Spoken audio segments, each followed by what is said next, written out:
thème de ma pensée du jour, c'est l'amour qui pousse à faire l'impossible. L'impossible, ça peut signifier tellement de choses.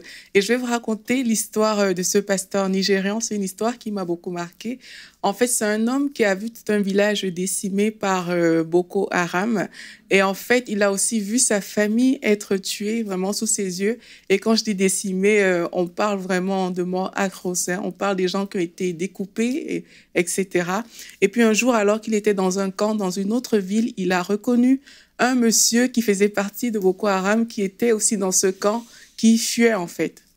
Et en fait, qu'est-ce qui s'est passé? C'est que tout simplement, il est allé vers ce monsieur, il a parlé avec ce monsieur et il a amené ce monsieur à Christ. Et vraiment, il a fait par amour, non seulement parce qu'il aimait Dieu, mais parce qu'en fait, l'amour qu'il a manifesté a dépassé l'acte que la personne avait commis à ce moment-là. Et en fait, c'est de ce type d'amour qu'on est en train de parler parce qu'il s'agit de l'amour de Dieu. Et la Bible nous dit dans 1 Corinthiens 13, en parlant de l'amour, que aimer, ce n'est pas d'abord penser à soi. Là, je lis dans la version Parole vivante. Aimer, ce n'est pas d'abord penser à soi, chercher son propre intérêt, insister sur ses droits. Quand on aime, on ne médite pas le mal, on ne le soupçonne pas chez les autres. Si on subit des torts, on n'en garde pas rancune. L'amour couvre tout, il souffre, il endure et pardonne. Il sait passer par-dessus les fautes d'autrui. Aimer, c'est faire confiance à l'autre, attendre le meilleur de lui, c'est espérer sans faiblir, sans jamais abandonner, c'est savoir tout porter et c'est savoir tout surmonter. En fait, c'est ça l'amour que Dieu nous demande d'avoir, c'est l'amour de Dieu.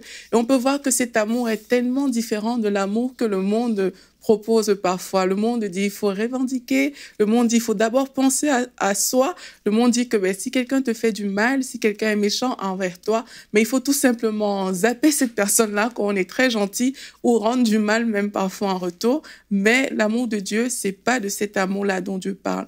Dieu dit que aimer, c'est considérer autrui, c'est considérer les intérêts des autres. Et c'est ce que Jésus a fait à la croix d'ailleurs, c'est quand il est mort à la croix, alors qu'il était en train de souffrir, la Bible nous raconte cet épisode où, alors que Jésus était à la croix, il a dit « Seigneur, pardonne-leur, car ils ne savent pas ce qu'ils font ».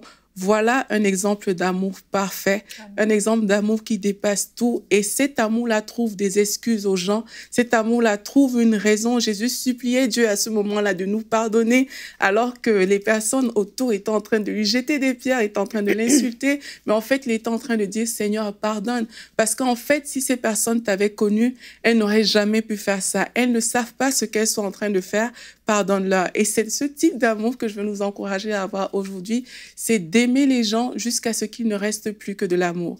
Ne pas aimer parce qu'on nous a fait du bien ou parce qu'on ne nous a pas fait telle chose, mais vraiment aimer les personnes comme Jésus nous a montré ce véritable amour, cet amour qui est prêt à se donner, cet amour qui est prêt à sacrifier, cet amour qui est prêt à faire l'impossible.